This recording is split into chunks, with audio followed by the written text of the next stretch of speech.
Imagine this, you turn your shark vacuum cleaner on and the lights come on, but it's deadly silent. No suction, no nothing. And then you tilt it to start vacuuming and it kind of bursts into life. The brush bar starts spinning, so you think it's working. But hang on, there's no suction at all.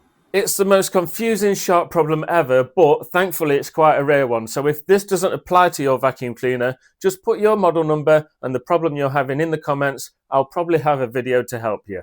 So what's going on with this one? Well, there's still power getting to it because the lights turn on the front, and then when you tilt it, the little brush bar motor kicks in and it makes the kind of normal noise you'd expect. So you think everything's working, but the main motor on your vacuum cleaner is totally dead. So power's getting to everything, but the main motor that creates the suction isn't working at all. Let me show you on a real video that was sent in. So here we go. So the guy's turning it on. Lights come on.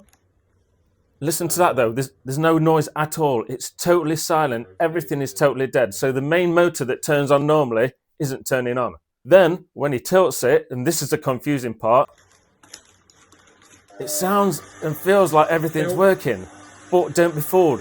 The main motor still isn't turning on. So that's why you've got no suction, but a vacuum cleaner that appears to be working.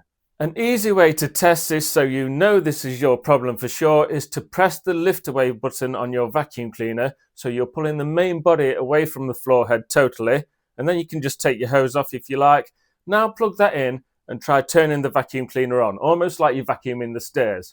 There'll be absolutely nothing because the floor head that was turning on and confusing you has got nothing to do with it. It's over the other side of the room, okay? Your motor is completely dead.